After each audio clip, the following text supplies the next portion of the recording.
बच्चों, आज हम पढ़ेंगे स्टोरी यूनिटी इज स्ट्रेंथ, जिसका अर्थ है एकता में बल है। आज हम ये लेसन पढ़ेंगे। चलिए इसको पढ़ते हैं। Once there were two bulls, एक बार दो बुल्स थे।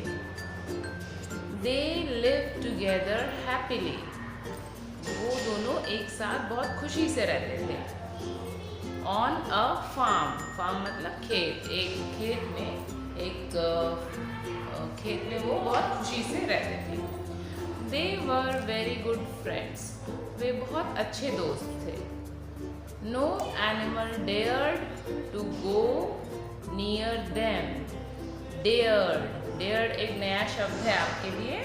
डेयर्ड मतलब कि हिम्मत नहीं कर पाता था, कोई भी जानवर उनके पास जाने की हिम्मत नहीं कर पाता था, क्योंकि वो बहुत अच्छे दोस्त थे, तो वो मिलकर रहते थे, उनमें एकता थी, इसीलिए कोई जानवर उनके पास जाने की हिम्मत नहीं कर पाता था। The bulls would fight back any attack together, अगर कोई भी उनके ऊपर हमला करता था तो वो दोनों मिलकर अटैक करते थे, उस पर हमला कर देते थे। दोनों मिलकर, टुगेदर मतलब मिलकर, दोनों मिलकर उस जानवर पे हमला कर देते थे, तो इसलिए वो जीत जाते थे। Even the lion did not have the courage to go near them, lion के अंदर भी हिम्मत नहीं थी कि वो उनके पास जा सके। Once the lion thought of a plan, thought मतलब सोचा। एक दिन लॉयन ने एक प्लान सोचा, उसको एक दिमाग में उसके आइडिया आया।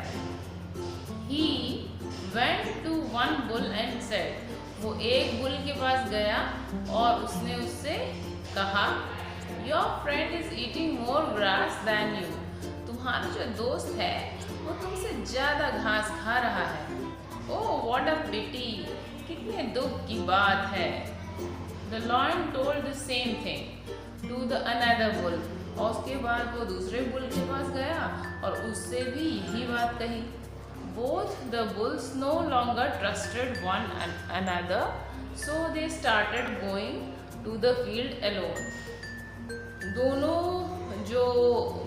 दोनों बुल्स थे वो अब एक दूसरे के ऊपर विश्वास नहीं करते। ट्रस्टेड मतलब विश्वास, अब वो एक दूसरे पर विश्वास नहीं करते थे और वो अब अकेले ही खेत में जाते थे।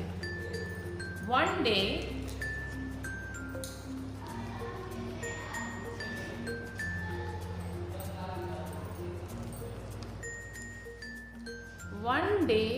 One bull was eating grass all alone, एक दिन एक जो The lion sprang upon the bull, killed him and ate him up. जब वो अकेला था तो लॉयन को मौका मिल गया, लॉयन उसके ऊपर कूद गया और उसको पकड़ लिया उसने और उसको मार दिया। किल्ड मतलब मार दिया उसको और उसको खा गया। ate him up मतलब उसको खा गया। The other bull did not go to his help, दूसरा जो बुल था वो उसको मदद करने नहीं गया। After few days, the lion killed the second bull and ate him up too. कुछ दिनों के बाद, after few days मतलब कुछ दिनों के बाद, जो लॉयन था, शेर था, उसने सेकंड बुल को भी मार दिया और उसको भी खा गया। Together the bulls were strong and safe. जब वो दोनों बुल एक साथ थे, वो दोनों स्ट्रॉन्ग थे और सेफ थे, लेकिन nobody could harm them, कोई उनको चोट नहीं पहुंचा सकता था। harm them, harm मतलब चोट, कोई उनको चोट नहीं पहुंचा सकता था। alone the bulls were weak,